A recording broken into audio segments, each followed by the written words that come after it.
창세기 17장 17절부터 읽겠습니다. 아브라함이 엎드려 웃으며 심중에 이르되 100세 된 사람이 어찌 자식을 낳을까?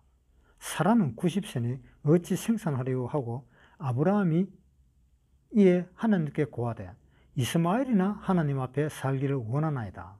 하나님이 가라사대 아니라 내 아내 사라가 정녕 내게 아들 낳으리니 너는 그 이름을 이삭이라 하라. 내가 그와 내 언약을 세우리니 그의 후손에게 영원한 언약이 되리라. 이스마엘에게 이르는 내가 내 말을 들었나니 내가 그에게 복을 주어 생육이 중다 하여 그로 크게 번성하게 할지라.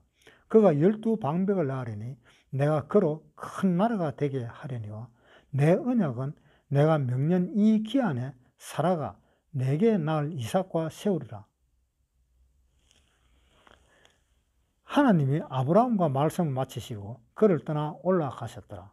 이에 아브라함이 하나님이 자기에게 말씀하신 대로 이날에 그 아들 이스마엘과 집에서 생장한 모든 자와 모든 산 모든 자 곧 아브라함의 집 사람 중 모든 남자를 데려다가 그 양피를 베었으니 아브라함이 그 양피를 벤 때는 99세였고 그 아들 이스마엘이 양피를 벤 때는 13세였더라.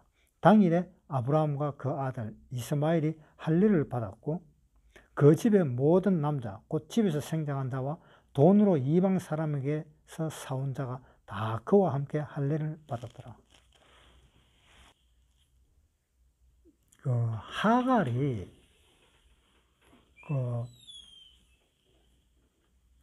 사라를 피해가지고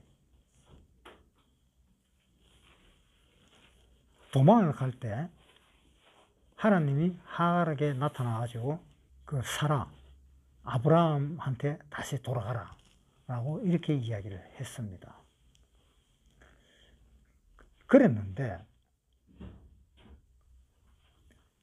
다시 돌아갔는데 그 다음에 이삭을 낳을 때부터는 하갈에 대한 이야기가 없어져 버렸습니다. 하갈에 대한 이야기가 안 나와요. 창세기 16장 7절 여호와의 사자가 광야의 샘곁 곧 술길 샘물 곁에서 그를 만나 가로되 사레의 여종 하갈아 내가 어디서 왔으며 어디로 가느냐? 그가 가로되 나는 나의 주인 사레를 피하여 도망하나이다. 여호와의 사자가 그에게 이르되 내 여주인에게로 돌아가서 그 수하에 복종하라. 여호와의 사자가 또 그에게 이르되 내가 내 자손으로 크게 번성하여 그 수가 많아 셀 수 없게 하리라. 자, 들어가라 그랬죠. 자, 그랬는데 또 창세기 21장 17절에 한번 보겠습니다. 하나님이 그 아이의 소리를 들으시고 하나님의 사자가 하늘로부터 하갈을 불러 가라사대 하갈아 무슨 일이냐 두려워 말라. 하나님이 저기 있는 아이의 소리를 들었으나니 일어나 아이를 일으켜 내 손으로 붙들라. 그로 큰 민족을 이루게 하리라. 이제 이삭이 태어나고 난 뒤에 이 이스마엘이 그 이삭을 희롱을 했다라는 그것 때문에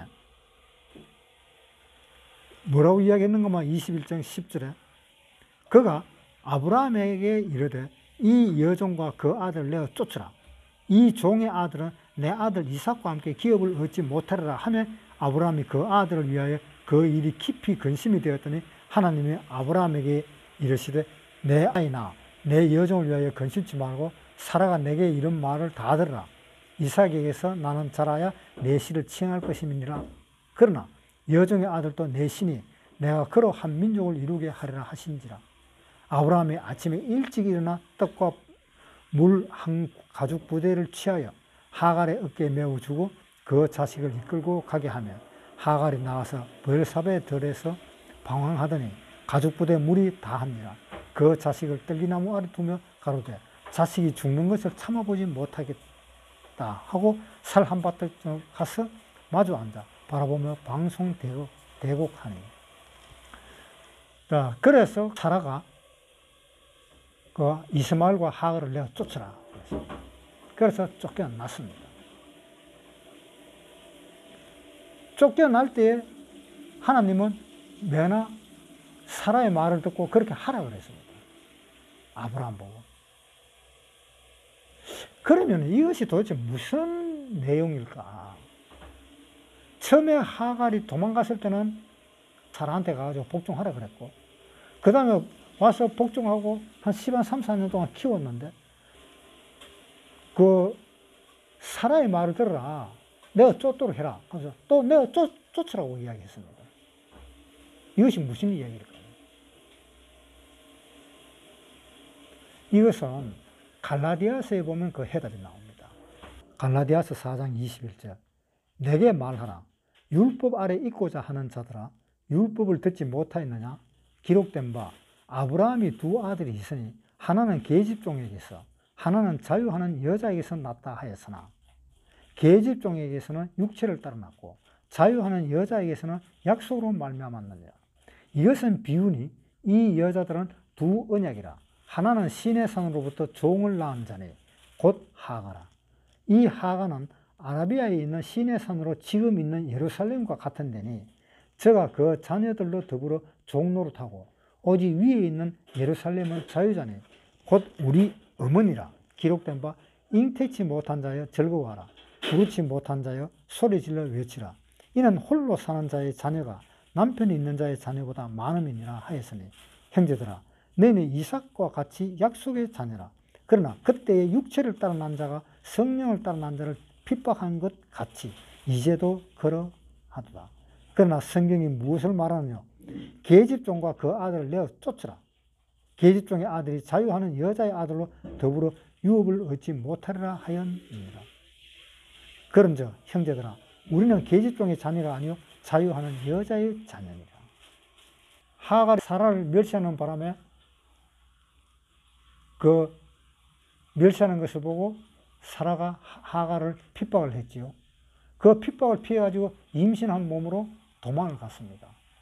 그랬을 때 하나님은 하갈을 만나서 네 주인 사라한테 다시 가라라고 이야기를 했습니다. 그래서 사라는 다시 왔습니다. 왜 다시 가라 그랬을까요? 그 하갈의 몸속에는 아브라함의 씨가 들어있었습니다. 아브라함의 씨. 아브라함의 씨가 들어있기 때문에 여주인한테로 가라 그랬습니다.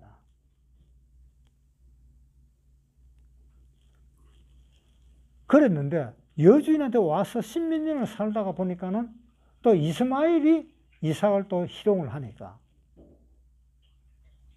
이 사라가 내가 쫓아라 그랬습니다. 그러니까 하나님이 또 하는 말이 아브라함 보고 너는 사라가 하는 말을 그대로 들어라 그랬습니다. 또 왜 쫓으라 그랬을까? 갈라디아서 4장 30절. 그러나 성경이 무엇을 말하느냐?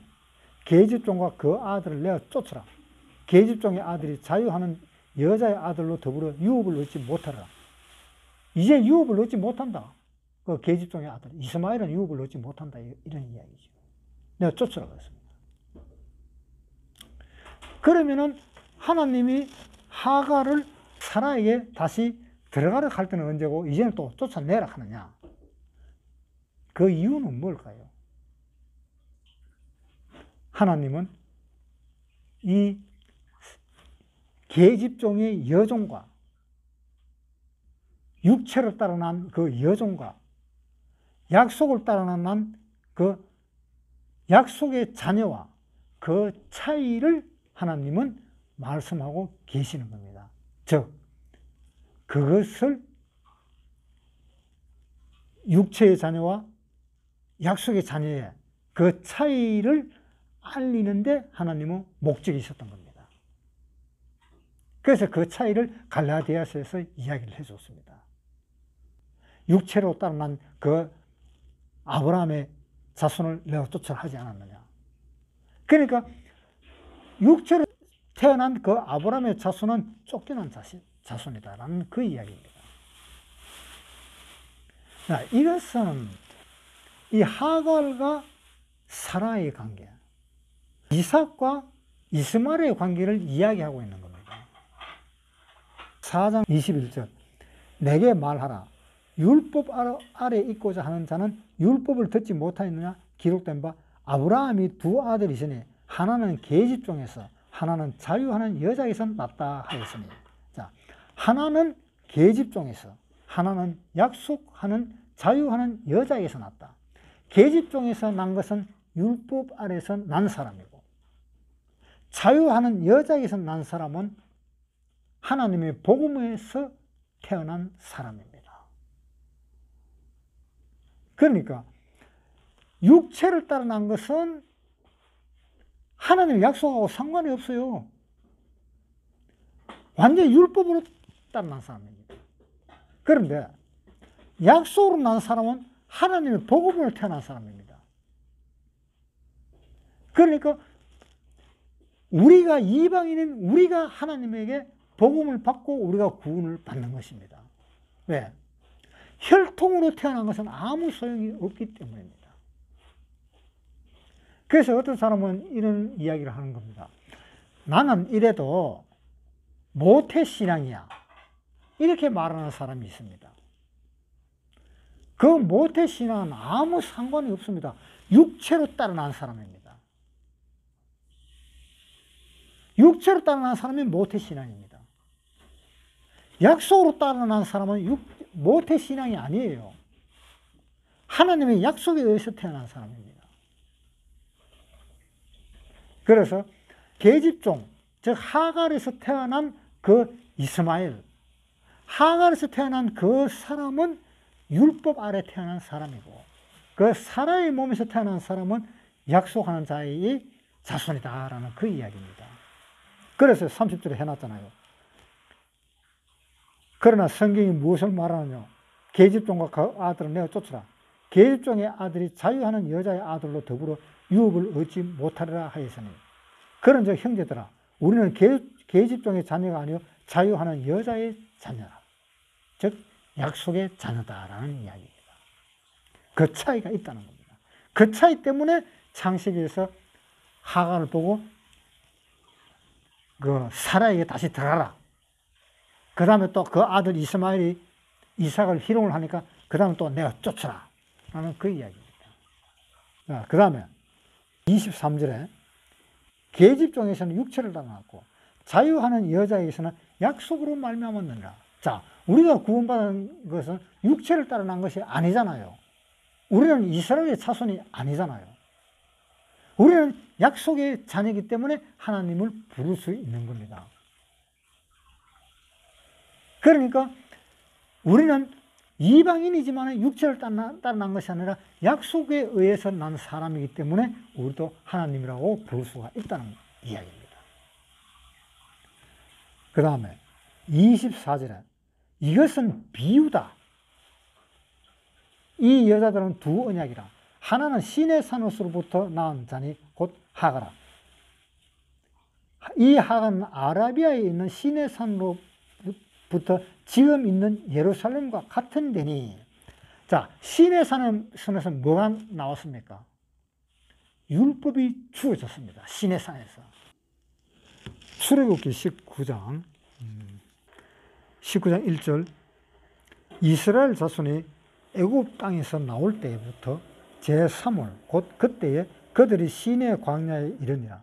그들이 리브딤을 떠나 시내 광야에 이르러 그 광야에 장막을 치되 산 앞에서 장막을 치니라. 모세가 하나님 앞에 올라가니 여호와께서 산에서 그를 불러 가라사대 너는 이같이 야곱 족속에게 이르고 이스라엘 자손에게 고하라. 나의 애굽 사람에게 어떻게 행하였음과 내가 어떻게 독수리 날개로 너희를 업어 내게로 인도하였음을 너희가 보았는다. 세계가 다 내게 속하였나니 너희가 내 말을 잘 듣고 내 언약을 지키면 너희는 열국 중에서 내 소유가 되겠고 너희가 내게 대하여 제사장 나라가 되며 거룩한 백성이 되리라. 너는 이 말을 이스라엘 자손에게 고할지니라. 자, 이 말을 언제 했습니까? 어디서? 애굽을 탈출하고 시내 광야에 와서 시내 산에서 하나님이 이야기한 것입니다. 출애굽기 19장 10절 여호와께서 모세에게 이르시되 너는 백성에게로 가서 오늘과 내일 그들을 성결케 하며 그들로 옷을 빨고 예비하여 제3일을 기다리게 하라. 이는 제3일에 나 여호와가 온 백성의 목전에서 시내산에 강림할 것임이니라. 자, 시내산에 강림을 했다 그랬죠.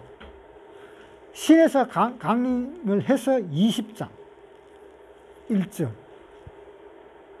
하나님이 이 모든 말씀을 일러 가라사대 나는 너를 애굽 땅 종되었던 집에서 인도해 낸 너희 하나님 여호와로라.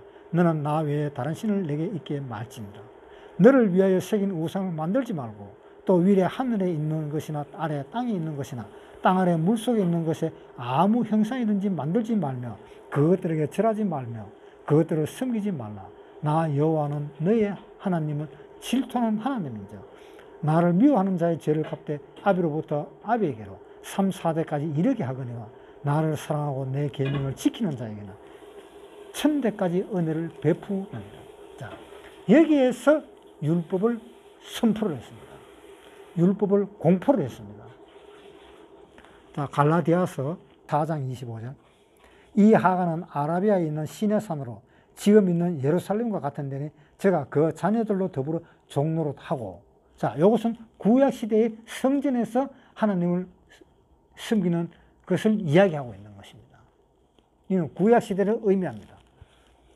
그리고 26절에 오직 위에 있는 예루살렘은 자유하는 자니 곧 우리 어머니라. 자, 이것은 예수님이 오셨을 때의 신약을 이야기하고 있습니다. 신약을 이야기하고 있기 때문에 예수님이 오심으로 인해서 우리는 자유자가 된 것입니다. 그래서 이것은 신약 시대를 이야기하고 있고 하갈의 이스마엘은 구약 시대를 이야기하고 있고 그것을 비교해서 우리에게 지금 가르쳐 주는 겁니다. 자, 28절 읽어봅시다. 형제들아, 너희는 이삭과 같이 약속의 자녀라. 그러나 그때는 육체를 따른 난 자가 성령을 따른 난 자를 핍박한 것 같이 이제도 그러하더라. 그러니까 옛날에 이스마엘이 이삭을 핍박했듯이 지금도 율법을 가진 사람이 복음을 가진 사람을 핍박하는 것 같다, 이런 이야기입니다. 그러니까 이 이야기를 보고 우리가 생각해야 되는 것이 뭐냐 하면, 우리는 율법의 사람이 아니다. 하나님의 자녀다. 라는 것을 더 확인할 수가 있겠습니다.